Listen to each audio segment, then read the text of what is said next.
স্বাগত খেলাযোগে আপনাদের সাথে আছি আমি ফাইম রহমান। ব্যাংকে 900 থেকে 1000 কোটি টাকা থাকার গল্প করতে বেশ পছন্দই করতেন বিসিবির সাবেক সভাপতি নাজমুল হাসান পাপন। যদিও তার আমলে একটা স্পিন বোলিং মেশিন কিনতে পারেনি ধোনি এই ক্রিকেট বোর্ড। অথচ সভাপতির দায়িত্বে এসেই ফারুক আহমেদ দেখাচ্ছেন একের পর এক চমক। জাতীয় দলের সিনিয়র সহকারী কোচ সালাউদ্দিন বলছেন কিছুদিনের মধ্যেই চলে আসবে প্র্যাকটিসের আধুনিক সব যন্ত্রপাতি ও ইকুইপমেন্ট। সাইফুল রূপকের রিপোর্ট। এফডিআর আছে আসলে প্রায় 900 কোটি টাকা। সেই 900,000 কোটিতে পৌঁছেছে। বাংলার ক্রিকেটটা কি নিচে নামছে? বিশ্ব ক্রিকেটে ধনী বোর্ডদের মধ্যে অন্যতম বিসিবি, তবুও কেন দেখতে হয় এমন জোড়াতালি অবস্থা? স্পিন বোলিং মেশিন নেই, কনক্রিটের স্ল্যাব বাঁকা করে চলে স্পিনে প্রস্তুতি। ব্যাংকে কোটি কোটি টাকা থাকার গল্প গর্ব করেই বলতেন বিসিবির সাবেক সভাপতি নাজমুল হাসান পাপন। নানান খাতে তাদের দুর্নীতি আর অপ্রয়োজনীয় খরচের তথ্যও বেরিয়ে আসছে, কিন্তু ব্যাটারদের পোক্ত করতে স্পিন বোলিং মেশিন কেনার প্রয়োজনীয়তাই অনুভব করেনি পাপনের বোর্ড। সাবেক কোচ হাতুরু সিংহে ও পোথাসরাও কি বোঝাতে ব্যর্থ হয়? নতুন বাংলাদেশে ক্রিকেট বোর্ডের বড় চেয়ারে ফারুক আহমেদ। সালাউদ্দিনকে জাতীয় দলের কোচিং ইউনিটে অ্যাড করে বড় চমকটা দেন বিসিবি সভাপতি।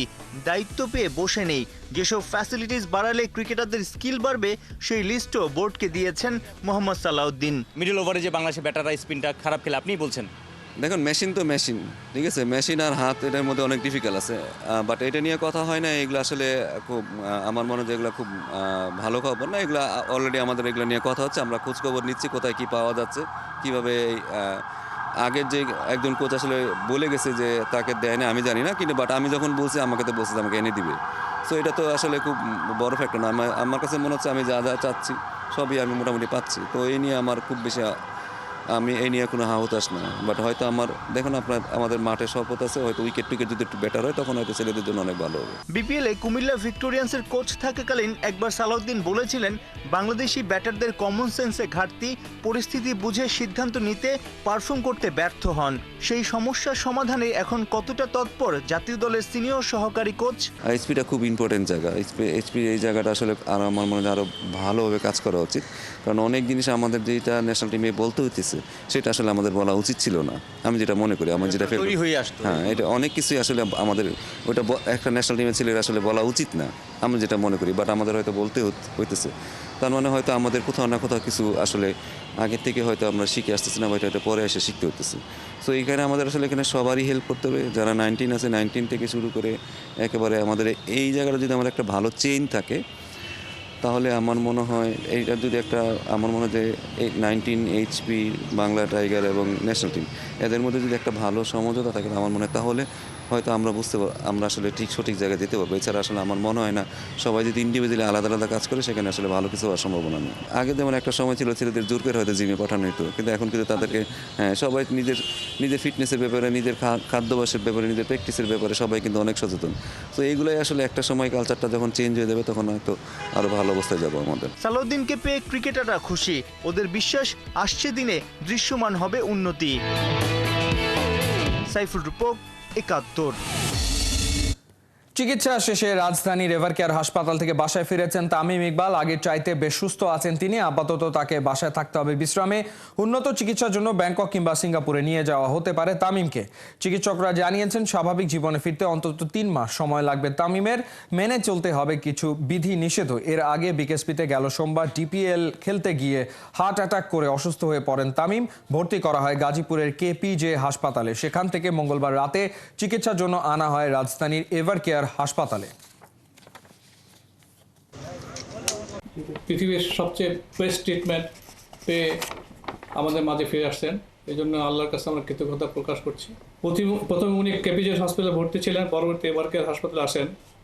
আমরা তার শারীরিক অবস্থা পর্যবেক্ষণ করে আজ মেডিকেল বোর্ড ডিসিশন নিলাম ওনাকে বাড়ি ডিসচার্জ দেওয়ার জন্যে, বাড়ি পাঠানোর জন্যে, with some medication, lifestyle medication, medicine and কিছু রিহ্যাবিলিটেশন প্রোগ্রাম দিয়ে। সারা বছর মিরপুরে খেলেও গামিনীর তৈরি সেই পিচি টাইগাররা চিনতে পারে না। এই অভিযোগ তুলে হাস্যরস কম হয়নি। তবে এবারে আইপিএল এর মতো আসরে তেমন কাণ্ডই ঘটছে ইডেন গার্ডেন্সের উইকেট নিয়ে। স্পিন ফ্রেন্ডলি উইকেট চেয়েছে home team Kolkata night Riders, কিন্তু সেটা তারা পায়নি আর পাবেও না। এ নিয়ে রীতিমতো আগুন ধরে গেছে সোশ্যাল মিডিয়ায়। খালিদ জামিলের রিপোর্টে বিস্তারিত। মিরপুরের রাজা গামিনী ডি সিলভা পদবি বলে তিনি হোম অফ ক্রিকেটের চিফ কিউরেটর হলেও কোনো এক অদৃশ্য শক্তিতে তিনি যেন এখানকার সর্বেসর্বা। দেশের ক্রিকেটে রাজা আসে রাজা যায়, তবে নড়চড় হয় না গামিনীর অবস্থানের। এমনকি মিরপুরের উইকেট প্রসঙ্গে অখুশি হওয়ার তোপের মুখে পড়েছেন সিনিয়র ক্রিকেটাররাও। কেবল অকপটে কথা বলতে পেরেছেন দুনিয়ার কাউকে কেয়ার না করা সাকিব আল হাসান। 10-15টা ম্যাচ খেলে এরকম পিচে যে কোনো একটা ব্যাটসম্যান হলে তার ক্যারিয়ারটা শেষ হয়ে যাবে, এটা খুবই স্বাভাবিক। মিরপুর নিয়ে স্বাগতিক ক্রিকেটারদের যে হাল, তার সাথে এবারে খানিকটা মিল পাওয়া যাচ্ছে আইপিএল এর দল কলকাতা নাইট রাইডার্সের। তাদের হোম গ্রাউন্ড ইডেন গার্ডেন্সের উইকেট স্পিন বান্ধব হবে এমনটাই ছিল তাদের প্রত্যাশা। কন্ট্রোভার্সির শুরুটা করেছিলেন কেকেআর ক্যাপ্টেন অজিঙ্কা রাহানে। চলতি আইপিএল এর প্রথম ম্যাচে রয়্যাল চ্যালেঞ্জার্স বেঙ্গালুরুর বিপক্ষে খেলা শেষে প্রেস মিটেই বলেছিলেন, যদি উইকেটে স্পিনাররা আরেকটু বেশি সুবিধা পেত তাহলে ভালো করত তারা। ক্রিকেট অ্যানালিস্টরাও রাহানের সাথে একমত, কারণ কলকাতার উইকেট স্পিনারদের সুবিধা দেয় সেটা পুরনো কথা। আর টিম রাইডার্সের ঝুলিতে আছে অন্তত দুজন ফ্রন্টলাইন ঘূর্ণি বোলার, সুনীল নারিন আর বরুণ চক্রবর্তী। কিন্তু আরসিবির বিপক্ষে সেই ম্যাচে দুজনের কেউ তেমন ইম্প্যাক্ট ফেলতে পারেননি। রাহানের মন্তব্যের পর সোশ্যাল মিডিয়ায় রীতিমতো আগুন ধরিয়ে দিয়েছে কেকেআর ফ্যানবেজ। ট্রেন্ডিং করে তুলেছে শেম অন সিএবি। তার কারণ ইডেন গার্ডেনের উইকেট সংক্রান্ত সমালোচনা ইস্যুতে মুখ খুলেছেন সেখানকার curator Sujan Mukherjee. One India বাংলাকে তিনি বলেছেন, ভারতের ক্রিকেট বোর্ড কিংবা ফ্র্যাঞ্চাইজ কলকাতার পক্ষ থেকে কোনো অভিযোগ জানানো হয়নি। তিনি বিসিসিআই এর গাইডলাইন মেনে উইকেট বানিয়েছেন এবং পরের ম্যাচগুলোতেও তাই করবেন। আর বোর্ডের নিয়ম বলে কোনো ফ্র্যাঞ্চাইজ উইকেট নিয়ে নির্দেশনা দিতে পারবে না। ইডেনের উইকেট হাতের তালুর মতো চেনা সাবেক লোকাল ক্রিকেটার এবং কোচ সৌরশিস লাহিড়ির বলছেন, এখানকার উইকেট চাইলেই বদলে ফেলা যায় না রাতারাতি। মাটি উন্নত এবং কম্প্যাক্ট, যেটায় পানি না পড়লে আরও পোক্ত হয়। তার চরিত্রে পরিবর্তন আনা মুশকিল। তাই বোঝাই যাচ্ছে, যতই সমালোচনার বান আসুক, কলকাতা তাদের মনের মতো উইকেট এবারের আইপিএলে ইডেনে এসে না পাওয়ার সম্ভাবনাই বেশি। এই মাঠে তারা ফের নামতে যাচ্ছে এপ্রিলের 3 তারিখ সানরাইজার্স হায়দ্রাবাদের বিপক্ষে। খালিদ জামিল, ৭১। ২৭ কোটির ঋষভ পান্থ 2 ম্যাচ মিলিয়েও করতে পারেননি ২৭ রান। এর সঙ্গে উইকেট কিপিংটাও করছেন যাচ্ছে তাই। এমন হতশ্রী পারফরমেন্সে বিরক্ত ভারতীয়রা। লাইভ অনুষ্ঠান চলাকালে অদ্ভুত কাণ্ড ঘটালেন এক উপস্থাপক। পান্থকে নিয়ে কথা উঠতেই ভাঙলেন টেলিভিশন। হাসান সজীবের রিপোর্ট। চলছে লাইভ অনুষ্ঠান, হঠাৎ রেগেমেগে টেলিভিশন ভাঙলেন উপস্থাপক। এমন অদ্ভুত কাণ্ডে হতবাক অতিথিরা। মুহূর্তেই অনাকাঙ্ক্ষিত ঘটনাটি ভাইরাল হয়ে পড়ে নেট দুনিয়ায়। সমালোচনায় ভারতীয় সঞ্চালক। কিন্তু তিনি এমনটা কেন করলেন? এর কারণ ঋষভ পান্থের বাজে ব্যাটিং। আইপিএল এর ইতিহাসের সবচেয়ে দামি ক্রিকেটার তিনি। ২৭ কোটি রুপিতে পান্থকে দলে নিয়েছে লখনৌ সুপার জায়ান্টস। দলটির অধিনায়কত্ব করছেন তিনি। কিন্তু টাকার বিচারে পারফর্ম করতে ব্যর্থ হচ্ছেন ভারতীয় উইকেট কিপার ব্যাটার। এতেই চটেছেন হোস্ট। ঘটনাটি বৃহস্পতিবারের আইপিএলে হায়দ্রাবাদ লখনৌর ম্যাচ। হায়দ্রাবাদের দেয়া ১৯১ রানের টার্গেটে নিকোলাস পুরান, মিচেল মাশরা দারুণ ব্যাটিং করেন। সেই অর্থে মাত্র ১৫ বলে ১৫ রান করেন পান্থ। এর আগের ম্যাচে ৬ বলে ডাক মারেন ২৭ কোটির এই ক্রিকেটার। এমন হতশ্রী পারফরমেন্স একদমই মেনে নিতে পারেননি এই উপস্থাপক। কথা বলতে গিয়ে মেজাজ হারিয়ে রিমোট ছুঁড়ে মারেন টিভিতে। এরপর কাঁচের টেবিলেও ধাক্কা মারেন তিনি। অবশ্য তার এমন ব্যবহারের যথেষ্ট কারণও রয়েছে। নিজেদের প্রথম ম্যাচে 0 রানে আউট হওয়ার পাশাপাশি গুরুত্বপূর্ণ সময়ে স্ট্যাম্পিংও মিস করেন পান্থ। শেষ পর্যন্ত 1 উইকেটে ম্যাচটা হারে লখনৌ। এর সঙ্গে দ্বিতীয় ম্যাচেও বলার মতো তেমন কিছুই করতে পারেননি পান্থ। তাই কথা বলতে গিয়ে উপস্থাপক বলেন, সে আর কত সুযোগ পাবে, যতই সুযোগ পাচ্ছে তা নষ্ট করছে। পান্থের উপর ভরসা করা একদমই উচিত হবে না। এদিকে উপস্থাপকের এমন কাণ্ডে নেট দুনিয়া চলছে সমালোচনার ঝড়। এই ঘটনাকে জঘন্য বলছেন অনেকে, আবার কারো মতে অনুষ্ঠান জমাতে এটা স্ক্রিপ্টেড ঘটনা। সে যাই হোক, পান্থকে নিয়ে উপস্থাপকের কাণ্ডই প্রথম নয়। এর আগে বক্সিং ডে টেস্টে পান্থের আউটের ধরনে তাকে স্টুপিড বলেছিলেন সুনীল গাভাস্কার। হাসান সজীব, ৭১। বাংলাদেশ ভারত ম্যাচ দেখার পর বিস্ফোরক মন্তব্য করেছেন Indian football great Baichung Bhutia. হামজাকে পেয়ে বাংলাদেশ তরতর করে এগোচ্ছে, কিন্তু র্যাঙ্কিংয়ে এগিয়ে থাকা ভারত আগামী 1000 বছরেও এগোতে পারবে না। অল ইন্ডিয়ান ফুটবল ফেডারেশন কর্তাদের কাজে ফাঁকি আর পরিকল্পনাহীনতাই কি দায়ী? বিস্তারিত মেহেদী নাইমের রিপোর্টে। হামজার কোয়ালিটি যেটা হামজা অ্যাডাপ্ট করে নেবে, আমার প্লেয়ারদেরকে অ্যাডাপ্ট করতে হবে না। হামজার কাছে কোয়ালিটি আছে, ও তোমার আপনার সাথে অ্যাডাপ্ট করো, বিকজ ওকে এই লেভেলের ওকে নামতে হবে, ও উঠানামার মধ্যে ওই অ্যাডজাস্ট করবে। সাফ সভাপতি কাজী সালাউদ্দিনের কথা সত্য।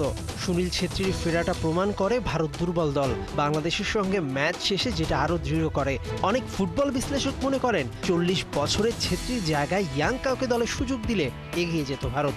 তাদের অন্যতম ফুটবল গ্রেট বাইচুং ভুটিয়া এবার রীতিমতো ধুয়ে দিলেন অল ইন্ডিয়ান ফুটবল ফেডারেশনকে। বাংলাদেশ ভারত ম্যাচের পর সাফ জানিয়ে দিলেন আগামী 1000 বছরেও ভারত ফুটবল এগোবে না। প্রায় 130 কোটি জনসংখ্যার দেশটার ফুটবলে সাফ ছাড়া বড় কোনো ট্রফি নেই। ওদের দেশ ফুটবলে বিশ্বকাপ জয়ের টার্গেট হিসেবে নিয়েছে ভিশন 2047 পরিকল্পনা। ইন্ডিয়ান এক্সপ্রেসকে দেওয়া সাক্ষাৎকারে বাইচুং বলেন, ভিশন 2047 খাতায় কলমে আছে। এমন চলতে থাকলে 2047 নয় 3047 সাল পর্যন্ত অপেক্ষা করতে হবে আমাদের। সর্বভারতীয় ফুটবল সংস্থার শুধু কথা বললে হবে না, কাজেও করে দেখাতে হবে। ভারতে আই লিগ ভীষণ জনপ্রিয়, বেশ জাঁকজমকপূর্ণও বটে। তবে বাইচুংয়ের ধারণা ধীরে ধীরে ভারত ন্যাশনাল টিম পাইপলাইন হারাবে। বাইচুংয়ের বিস্ফোরক তথ্য ফুটবল কর্তারা কাজে ফাঁকি দেন। প্ল্যান যা করেন সেটা গায়ে জল না লাগিয়ে সমুদ্র পাড়ি দেওয়ার মতোই। এই সুযোগে হামজার পিঠে চড়ে বাংলাদেশের আছে 23 বছর পর সাফ জয়ের সুযোগ। অনূর্ধ্ব 13, অনূর্ধ্ব 15 ফুটবলারদের নিয়ে কাজ হয়, কিন্তু সেটা 15 থেকে 20 দিনের জন্য মাত্র। মুখে বলা হয় আমার রাজ্য থেকে 2500 জন ফুটবলারকে নিয়ে কাজ হয়েছে, কিন্তু সারা বছর এই বাচ্চাগুলো কি করে, কোথায় যায় তারা? বাকি 11 মাস কিছুই করে না। ভারতের সাবেক অধিনায়ক বাইচুং ভুটিয়া ইংল্যান্ডের 3য় বিভাগে খেলা একমাত্র ভারতীয় ফুটবলার। প্লেয়ারদের উন্নতিতে বিদেশি ক্লাবে খেলার তাগিদ দেন এই গ্রেট ফুটবলার। মেহেদী নাইম, 71। জুনে ছেলেদের মতো মেয়েদের এএফসি এশিয়ান কাপ বাছাই পর্ব খেলতে যাচ্ছে বাংলাদেশ। মালয়েশিয়ার কুয়ালালামপুরে এএফসির সদর দপ্তরের ড্রয়ে লাল সবুজের প্রতিনিধিরা পড়েছে সি গ্রুপে। আফিদাদের গ্রুপ সঙ্গী হয়েছে মিয়ানমার, বাহরাইন ও তুর্কমেনিস্তান। মিয়ানমারে 23 জুন থেকে 5 জুলাই হবে ম্যাচগুলো। গ্রুপের 3 প্রতিপক্ষের মধ্যে কেবল তুর্কমেনিস্তান কাগজে কলমে বাংলাদেশের চেয়ে দুর্বল। বাকি 2 দল মিয়ানমার ও বাহরাইন অনেকটা এগিয়ে। মিয়ানমার ও বাহরাইনকে পেছনে ফেলে বাংলাদেশের গ্রুপ সেরা হওয়া বেশ কঠিনই। এশিয়ার 34টি দেশ 8 গ্রুপে ভাগ হয়ে অংশ নেবে এই বাছাইয়ে। 6 গ্রুপে আছে 4টি করে দল, 2 গ্রুপে আছে 5টি করে। গ্রুপ চ্যাম্পিয়নরা চূড়ান্ত পর্বে যোগ দেবে। সরাসরি খেলবে চীন, দক্ষিণ কোরিয়া ও জাপান। চূড়ান্ত পর্ব হবে 2026 সালে অস্ট্রেলিয়ায়। লিওনেল মেসির নেতৃত্বে খেলবেন ক্রিস্টিয়ানো রোনালদো। এই অসম্ভবকে সম্ভব করছে ইন্টার মায়ামি। বিভিন্ন গণমাধ্যমের খবর, শর্ট টার্ম ডিলে মায়ামিতে নাম লেখাবেন CR7। এমন খবর ছড়িয়ে পড়তেই উত্তাল ফুটবল দুনিয়া। কোহিনুর গনা রিপোর্ট। ব্রাজিল আর্জেন্টিনার সুপার ক্লাসিকোতে যারা মেসি, নেইমার দুই বন্ধুর দ্বৈরথ মিস করেছেন, মন খারাপ করেছেন, আফসোস করেছেন, ভেবেছেন আর কখনো কি দেখা হবে ওই ধ্রুপদী লড়াইয়ের, তাদের জন্য এবারে অপেক্ষা করছে ইতিহাসের সবচেয়ে বড় সারপ্রাইজ। মেসি, রোনালদো আসছেন পারফর্ম করতে একই সাথে একই জার্সিতে। বিভিন্ন গণমাধ্যমের খবর বলছে ইন্টার মায়ামিতে যোগ দিতে যাচ্ছেন CR7। শর্ট টার্ম ডিলে আল নাসর থেকে পর্তুগিজ সুপার হিরো যাবেন মায়ামিতে। লিওনেল মেসির নেতৃত্বে তারই দলে নাকি খেলবেন ক্রিস্টিয়ানো রোনালদো, আর সেটা এই বছরই। এরই মধ্যে আলোচনার জানালা খুলে বসেছে ইন্টার মায়ামি। 32 দলের ফিফা ক্লাব বিশ্বকাপে 31 নম্বর দল হিসেবে জায়গা করে নেয় ইন্টার মায়ামি। তবে ক্রিস্টিয়ানো রোনালদোর দল আল নাসর সুযোগ করতে পারেনি এই টুর্নামেন্টে। ক্লাব বিশ্বকাপে খেলার জন্যই নাকি এমন চুক্তি করতে যাচ্ছেন CR7। আল নাসরের সাথে চুক্তির মেয়াদের শেষ পর্বে রোনালদো, যদিও তিনি চান আরও অন্তত 1টা বছর এখানে খেলতে। এদিকে ক্লাব বিশ্বকাপে খেলার ব্যবস্থা করে দিতে নাকি আল নাসর সাহায্য করবে রোনালদোকে। পর্তুগিজ স্টারকে সাইন করার মতো পুরো সামর্থ্য রাখে মেসি বেকহামের মায়ামি। এই মুহূর্তে সৌদিতে সপ্তাহ প্রতি রোনালদো আয় করেন 3.18 মিলিয়ন পাউন্ড। CR7কে দলে আনতে গৌরিশেন হতেও দ্বিধা নেই MLS এর দলটার। ক্যারিয়ারে এখনো পর্যন্ত ক্লাব বিশ্বকাপের 4 এডিশনে খেলেছেন ক্রিস্টিয়ানো রোনালদো। 8 ম্যাচে 7 গোল, 3 অ্যাসিস্ট তার। 4 বার জিতেছেন টুর্নামেন্টের শিরোপা, 3 বার জিতেছেন রিয়াল মাদ্রিদে আর 1 বার ম্যানচেস্টার ইউনাইটেডের হয়ে। এদিকে লিওনেল মেসি ক্লাব বিশ্বকাপ জিতেছেন 3 বার, 5 ম্যাচ খেলেছেন, 5 গোল 1 অ্যাসিস্ট করেছেন আর্জেন্টাইন সুপারস্টার। মডার্ন এরার 2 greatest football icon Cristiano Ronaldo আর মেসি একে অপরের মুখোমুখি হয়েছেন 36 বার, তবে একসাথে খেলেননি কখনো। এবারে এই ডিল কতটা আলোর মুখ দেখবে তা নিয়ে আছে সন্দেহ, তবে নশ্বর এই পৃথিবীতে কত কিছুই তো সম্ভব। কোহিনুর কণা, 71। এই ছিল এই মুহূর্তের খেলাযোগে সরাসরি সংবাদ। আর অনুষ্ঠান দেখতে চোখ রাখুন 71-এর ফেসবুক পেজ এবং সাবস্ক্রাইব করুন 71-এর ইউটিউব চ্যানেল। 71-এর সাথেই থাকুন।